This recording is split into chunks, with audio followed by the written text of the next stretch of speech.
My name is Judy Main, and I never expected to die at 32. As a trauma nurse in Seattle, I had seen death countless times, but experiencing it myself changed everything I thought I knew about life, death, and what comes after. I've always considered myself a rational person, someone who believes in science and measurable facts. Before my experience, I would have dismissed near-death experiences as hallucinations caused by a dying brain. But what happened to me was more real than anything I've ever experienced in my life, and it transformed my understanding of existence itself. It was a seemingly ordinary Tuesday morning at Harborview Medical Center. The emergency department was unusually quiet, one of those rare lulls that always feels like the calm before a storm. I had been on shift since 6 a.m., and around 10:30, I was checking on a teenage patient who had come in with a broken arm. The monitors were beeping their usual steady rhythm, and sunlight was streaming through the windows, creating patterns on the hospital floor. Everything felt normal, routine, safe. That's when it happened. Without warning, my chest felt like it was being crushed in a vice. The pain was unlike anything I'd ever experienced, sharp, overwhelming, and absolute. I remember reaching for the wall to steady myself, but my hand never made contact. The last thing I heard was my patient screaming for help as I collapsed to the floor. Everything went black. Later, I learned that I had suffered a massive pulmonary embolism, a blood clot that had traveled to my lungs. The doctors told me it was caused by an undiagnosed clotting disorder, something I had since birth but never knew about. I was clinically dead for almost 5 minutes, but those 5 minutes contained an eternity of experience that would forever change my understanding of life, death, and what lies beyond. The first thing I remember after the darkness was the strange sensation of floating. I found myself looking down at my own body on the hospital floor. The scene below me was chaos. My colleagues, people I'd worked with for years, were desperately trying to save my life. Dr. Martinez, our chief of emergency medicine, was doing chest compressions. His usually calm face was intense with concentration. Sarah, my best friend and fellow nurse since nursing school, was preparing the defibrillator, her hands steady but her face streaked with tears.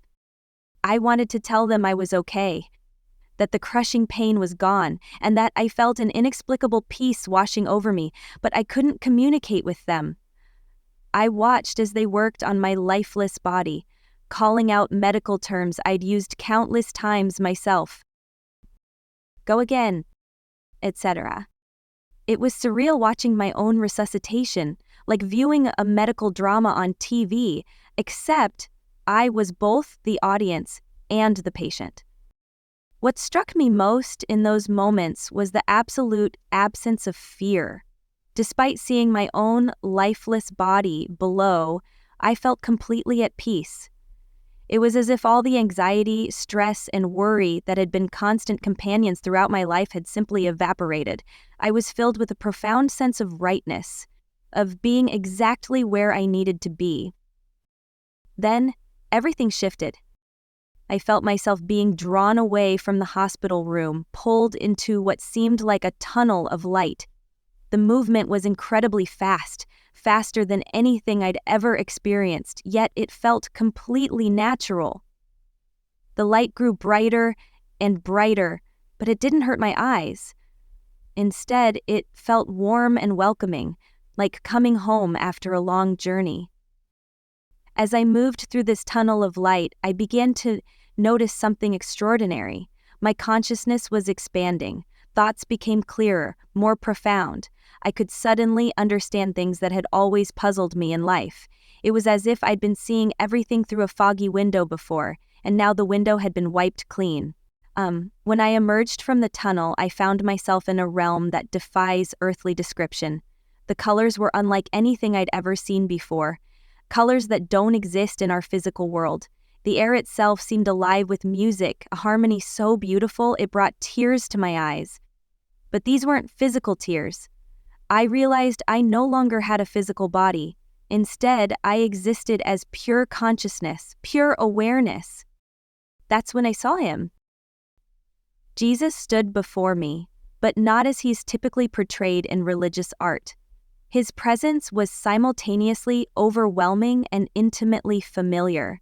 He radiated a love so pure and powerful that I felt as if I fell to my knees, or at least that was the sensation, though I had no physical form. His light was brighter than the tunnel had been, yet I could look directly at him without discomfort.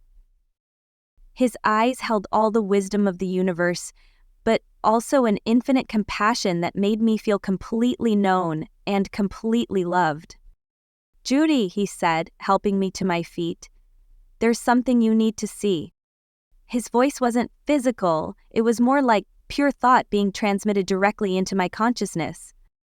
With a gesture of his hand, the space around us transformed, and I witnessed what I can only describe as the most shocking truth about what happens to souls after death. The realm we were in, which Jesus explained was the third heaven, was vast beyond comprehension. It wasn't bound by physical laws or dimensions as we know them. Instead, it seemed to exist in multiple dimensions simultaneously, with different areas or states of being overlapping and interweaving with each other. "This is not the final heaven," Jesus explained, "but rather a transitional realm where souls come immediately after death. Think of it as a divine way station, a place of healing, learning, and preparation for what comes next." The realm was divided into different sections, each serving a specific purpose for the souls residing there. Jesus began showing me through each area, explaining their significance and the state of the souls within them. What I saw challenged everything I thought I knew about death and the afterlife. In the first section, which Jesus called the Gardens of Peace, I saw souls basking in what looked like golden light. They appeared to be in a state of profound rest and contentment. Many were engaged in deep meditation or prayer, while others were in quiet contemplation of the beauty around them. The landscape itself was alive with colors and patterns that shifted and changed in response to the soul's thoughts and emotions. "These are the souls who lived lives of love and service," Jesus explained. "They rest here, growing in understanding and peace while awaiting the final resurrection. Their earthly lives were marked by kindness, compassion, and a genuine desire to help others. Now, they experience the first fruits of their good works. I noticed that these souls seemed to glow with their own inner light, though some shone brighter than others. The brightness you see," Jesus said, answering my unspoken question, "reflects the degree to which they allowed divine love to work through them during their earthly lives. Yet, even now, they continue to grow brighter as they deepen their understanding and connection to divine love." But what truly shocked me was the second section, which Jesus called the halls of learning. Here, souls were actively engaged in what he called divine learning. The space was filled with what looked like amphitheaters of light, where newly arrived souls worked with more advanced beings, teachers of extraordinary wisdom and compassion. I watched as souls participated in life reviews, not as a judgment, but as a profound learning experience.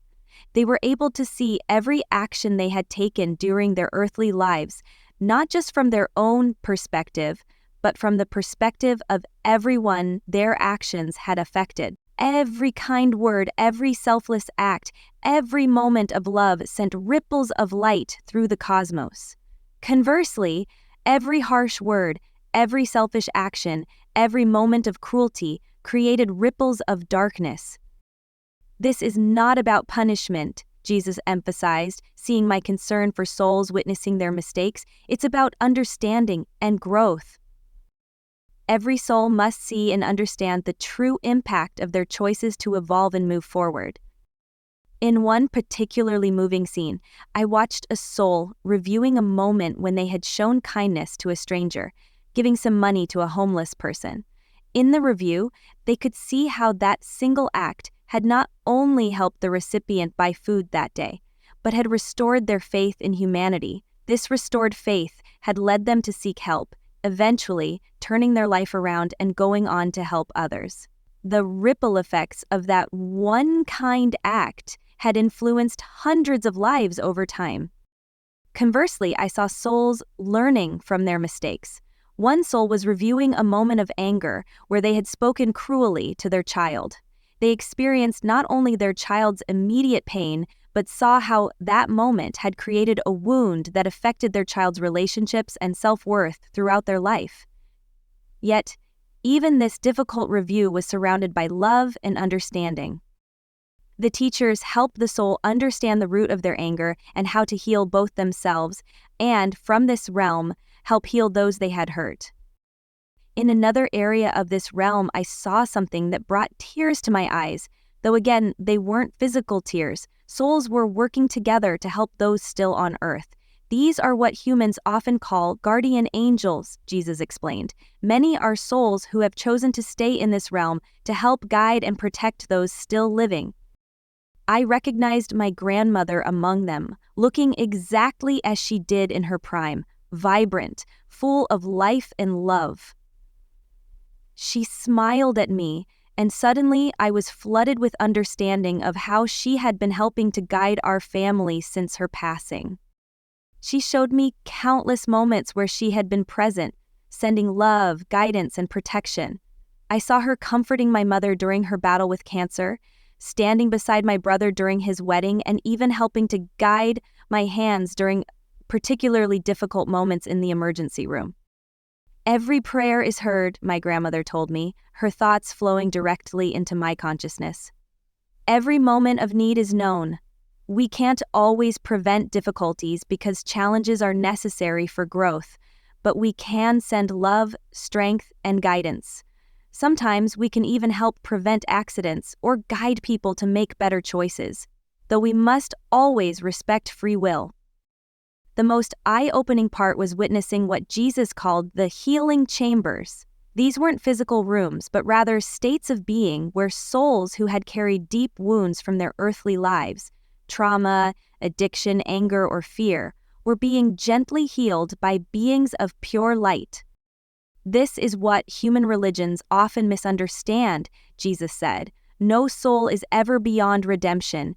Even those who live the darkest lives have the capacity for transformation. Love is the most powerful force in existence, and divine love can heal even the deepest wounds. I watched as souls who had done terrible things on earth underwent profound healing. It wasn't punishment, it was rehabilitation through pure love. These souls were facing the truth of their actions, feeling the full impact of the pain they had caused, but always supported by divine love and understanding. The process was intense, but always guided by compassion. The healing took different forms for different souls. Some needed to experience the consequences of their actions to fully understand the impact of their choices. Others needed to reconnect with the divine love they had shut out during their earthly lives. Still, others needed to heal from their own trauma before they could begin to address the harm they had caused others. Jesus showed me how souls communicate with each other in this realm, not through words, but through pure thought and emotion. I witnessed beautiful reunions between family members who had been separated by death. But these reunions transcended earthly relationships. Souls who had been enemies in life were reconciling, understanding the higher purpose of their earthly conflicts. Every interaction was based on pure truth. No lies or deception were possible in this realm. Time doesn't exist here as you know it, Jesus explained. What might seem like centuries of healing and growth can happen in what Earth measures as moments. Every soul progresses at exactly the pace they need. He then showed me something that challenged everything I thought I knew about death. In one area, more advanced souls were actually helping to create new realities. These souls have learned enough to assist in the divine act of creation itself, Jesus explained. I watched in awe as these beings worked with pure energy, helping to design new worlds, new life forms, and even guiding the evolution of existing planets. Earth is just one small school in a vast universe of learning, Jesus said. There are countless realms and dimensions where souls can grow and evolve. The physical universe you know is just the beginning. But then Jesus showed me something that broke my heart. An area where souls had chosen to remain in darkness. Unlike the other areas, this space felt cold and isolated. These souls, Jesus explained, have not yet chosen to accept love and healing, but watch closely. I saw beings of light continuously offering love to these souls, never giving up, never condemning. This is true divine love, Jesus said. It never forces, never condemns, but also never gives up. Every soul, no matter how lost, will eventually find their way back to love. It's not a matter of if, but when. Jesus then revealed something crucial about Earth's current state. Humanity is at a turning point, he said. The choices being made now will determine much about the future. But remember, free will is absolute. The future is not set in stone. He showed me potential futures, some beautiful beyond imagination, others deeply troubling. I saw a future where humanity had learned to live in harmony with each other and with nature, where technology was used for the benefit of all, and where love and wisdom guided every decision. But I also saw potential futures where humanity's choices led to great suffering and destruction. The key is love, he said. Not just abstract love, but love in action. Every act of kindness, every moment of forgiveness, every choice for peace over conflict shapes not just the individual soul, but the collective future of humanity. Jesus then showed me something that filled me with awe, the interconnected web of all existence. I could see how every soul was connected to every other soul, how every action affected the whole, and how love was the force that bound everything together. This is why forgiveness is so crucial, he explained. When you forgive others, you're also healing yourself and contributing to the healing of the whole universe.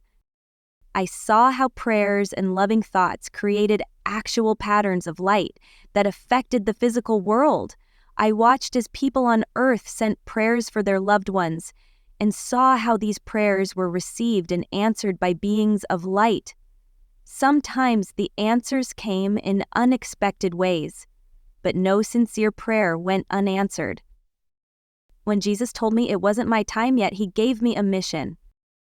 Tell them what you've seen, he said. Tell them that death is not the end, that every soul continues its journey, that love is the most powerful force in existence, and that no one is ever truly lost. Before I returned, Jesus shared one final truth that shook me to my core.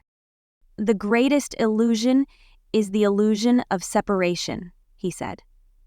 All souls, all beings, all of creation is connected in ways your earthly minds can barely comprehend.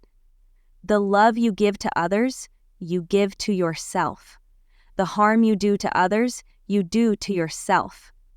This is why forgiveness and love are so crucial. They are the forces that heal not just individual souls, but the entire fabric of existence. He showed me how every act of love creates waves of light that ripple through all dimensions of reality, healing and uplifting everything they touch. Conversely, acts of hatred and fear create darkness that must eventually be transformed by love. This is the great work of all souls, he explained, learning to transform darkness into light, fear into love, and separation into unity. Suddenly I felt myself being pulled back. The last thing I heard was Jesus saying, "Remember, love is not just a feeling, it's a choice, and it's a choice that must be made again and again in every moment." I gasped awake on the hospital floor, surrounded by my colleagues. The defibrillator had just delivered its third shock. According to the medical records, I had been clinically dead for 4 minutes and 52 seconds, but those minutes contained an eternity of understanding. Since that day, I've never been the same. I no longer fear death, but I value life even more deeply. I see every person as a soul on a journey, deserving of love and understanding. I know that our time on Earth is precious, a unique opportunity to learn and grow in ways that aren't possible in other realms. My work as a nurse has taken on new meaning. When I look at patients now, I don't just see their physical bodies, I see their souls, bright and beautiful despite any outer circumstances. I understand that healing involves not just the body, but the soul as well. Sometimes, when conditions are right, I can even sense the presence of the beings of light who help guide and comfort both patients and healthcare workers.